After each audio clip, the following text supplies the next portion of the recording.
The sound in the storytelling of Gravity is very important. There's no sound in space. So you're in the vacuum, sound cannot be transmitted to the atmosphere. Nevertheless, sound is transmitted through interaction of elements, meaning that if our characters grab, touch stuff, the vibration of that will travel into their ears, and so they will get a muffled representation of that sound. Gravity is a film that is designed itself for surround system. The sound is constantly traveling. It's very dynamic. It's geographically very literal, meaning if one character is talking behind you, the sound is going to come from behind. He had a pretty ironclad grip on what he thought the sound should be. He understood the science himself because of the way he designed the movie. He was completely immersed in the suits and the shuttles and what you could do and what you couldn't do and how you would get from here to there if you just had a tether or whatever the science happened to be. All the Foley, everything that they were doing, loosening the bolts and moving things and opening doors and everything, all came into the form of transducer recordings, which records vibrations rather than regular airborne audio. And really the whole layer of sound effects are those recordings.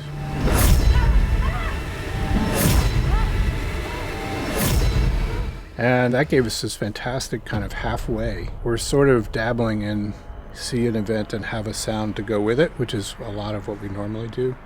Then the compromise of hey, there's no air, you have a helmet, you couldn't hear that, how would that happen? So we kind of split the difference there, basically, in terms of the science of it.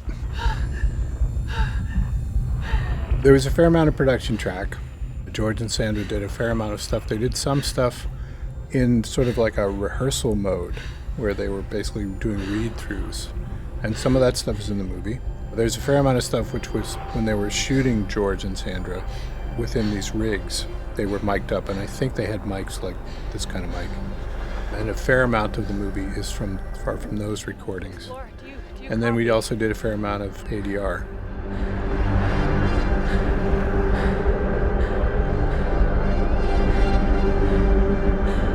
Houston, do you copy?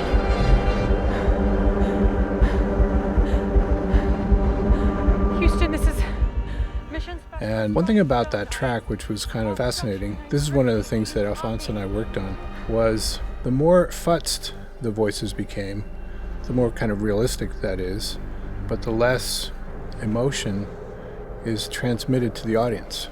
Some of those sounds are, crucial to conveying the depth of emotion. So we were constantly twiddling the futz, trying to make it less futz or more futz based on what was happening on screen. Something that we did specifically for Gravity is that the music is composed for surround. Here the music comes from different places in the room, and it just travels and moves and clashes with other musics that are coming from other places.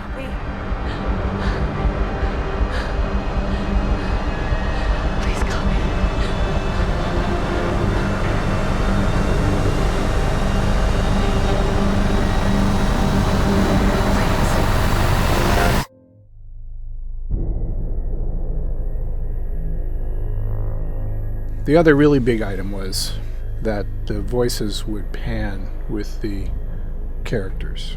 So it was decided that we would pan the voices with the actor. If Sandra's here, her voice came from there. George would be like this, his voice there, and we would track that around. Wherever they went, we would make it follow. That has a fantastic side benefit in that it both focuses you where people are, and a lot of times in the movie stuff's flying around it. It helps you focus where you are geographically. But it also, at the same time, makes you feel more disoriented, more like you're untethered and you're floating around. Don't detach that arm's gonna carry you too far. Listen to my voice. You need to focus. I'm losing visual of you. In 2 seconds I won't be able to track you. You need to detach. I can't see you anymore. Do it now.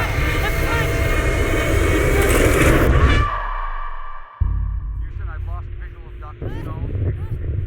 Houston, I've lost visual of Dr. Stone. We did the original mix in 7.1, and that was very exciting. And then when we redid that mix in Atmos in this stage, we doubled down. We made it even more precise. We followed the actors as closely as we could and really went through great effort to make the voices follow the actors around. Then we also had height so we could make them more elaborate pans, and that was a huge unanticipated joy. We were doing a similar flying around idea with the score as well, and that was really complicated. We sort of basically untethered everybody and unclipped everyone and let everything just kind of float around to its own sort of level. I think that Dolby Atmos is the sound system I always dream of. It's a system that offers a perfect separation, depth, a full range in every single one of the speakers. The speakers on the ceiling also complement into the experience of the immersive experience of cinema. I would use this system any moment. You have to brake! Can's empty. We're gonna hit hard. Grab a hold of anything you can.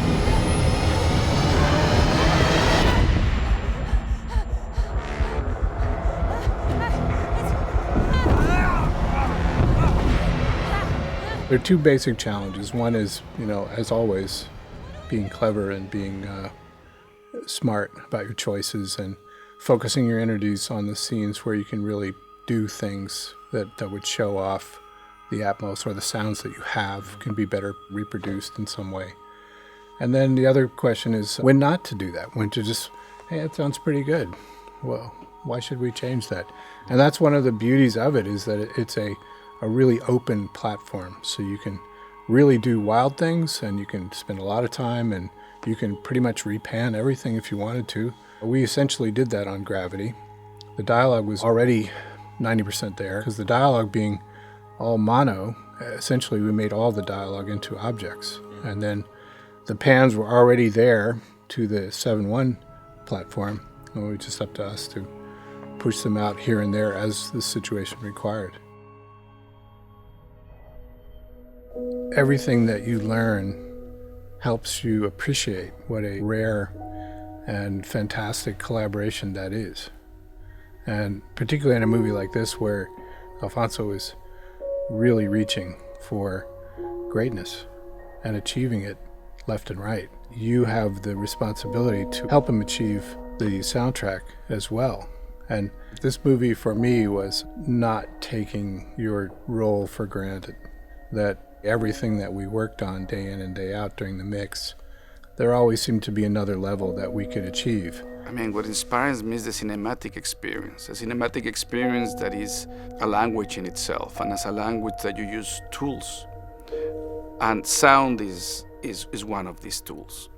When you have the possibility of having sound coming out from every single different place, replicates the experience of just being alive. Just to be there in the moment, in the cinematic moment that you're presenting on the screen.